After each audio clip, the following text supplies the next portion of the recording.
Familiars, I'm back with another video. So as you can see, I'm in my redstone room, fairly empty, fairly boring. Got some glowstone, which is quite nice. And as you can see in the torch layout, I happen to be missing one. But that's okay, we can just put one down. Oh, I heard a piston moving. When do we take it away? Oh, well, I'll be.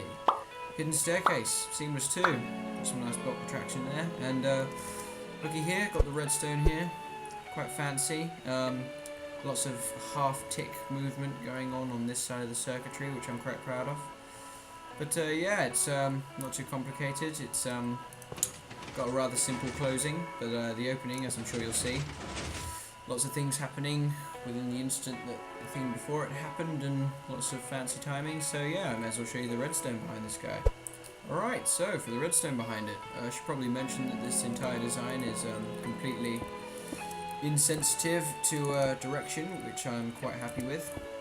So for a piston layout, you want to do something that looks a bit like this, all facing upwards. So you're going to have one facing up there, one that's 2 blocks above that here, and then 2 pistons like that. These are going to be double extenders. This is your first block here, and this is going to be a monostable circuit.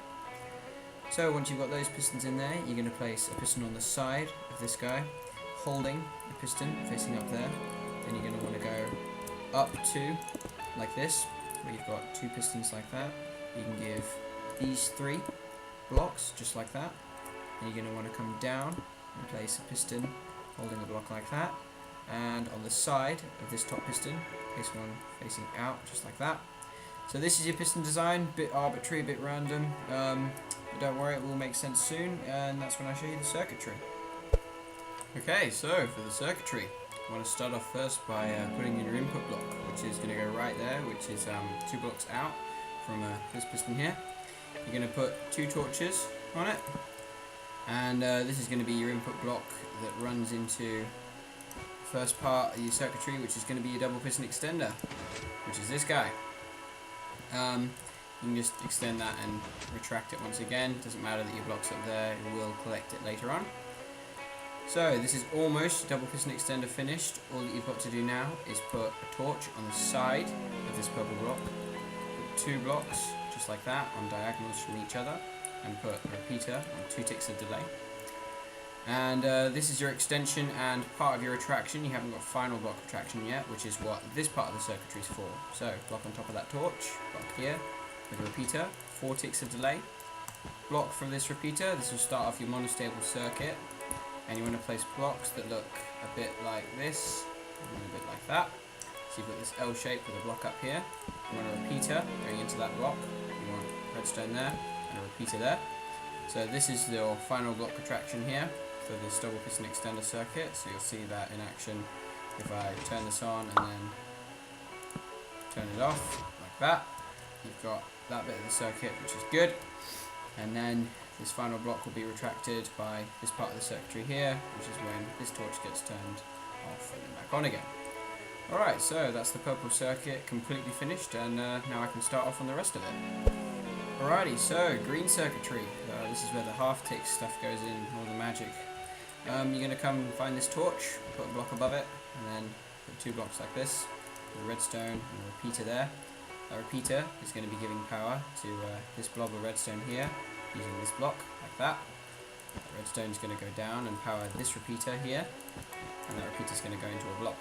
Now, you're going to place in a wall block on the side of this piece of redstone here, or that purple block, and that's going to power this piston when the circuit is fully extended. And you're going to want to come over past this repeater into a block, redstone there. You're going to want to put in a floor block that's going to be a part of your hallway that extends out this way. Green block with a repeater there, block, redstone. Then you want to put 2 blocks like this and alternate repeater and redstone like this. This repeater's on 4 ticks of delay. Now, this is where the half ticks come in. We'll start off with a block there, a repeater on the side of it, with a block on top of that, with a torch on the side of that, with a block on top of that, with a repeater going into this piston on 2 ticks of delay. Then from underneath, go up like that, more zigzags, with the repeater facing in that direction like that, going into a torch, with your block there, so that when this piston is extended, this block will be hovering above this torch. Okay, so this is all the half-tick circuitry. This is what does the 1, 2, 2, 1 piston extension. So what a piston extends first will retract last, etc. Things like that. All the fancy stuff. Okay, cool. So that's all the green circuitry finished, and now I'll start on the blue circuitry. Alrighty, so to finish off the blue circuitry, some pretty simple stuff. You're going to put a block on the side of this torch here, and a block like that on the side of this piston. Then you're going to place 3 blocks, one there, one on top there, and one there. So you've got this filled in section here. You're going to place redstone on all 3 of these, just like that, and then a repeater here, and 2 ticks of delay. And that powers all of your pistons here, which do the extension and retraction of this sticky piston here, and this piston pushing up like that. So without further ado, we'll give her a spin, see what happens. That's your extension, not bad, seems to work quite well. And now we're going to go and close her up. Perfect, so she closes perfectly. Now all that's left to do is just fill in your hallway blocks like this. It's all good, then you can fill in what will be your floor level, so give it a bit of a frame like that. And you can fill in your blocks like that, and now you have this completely seamless staircase.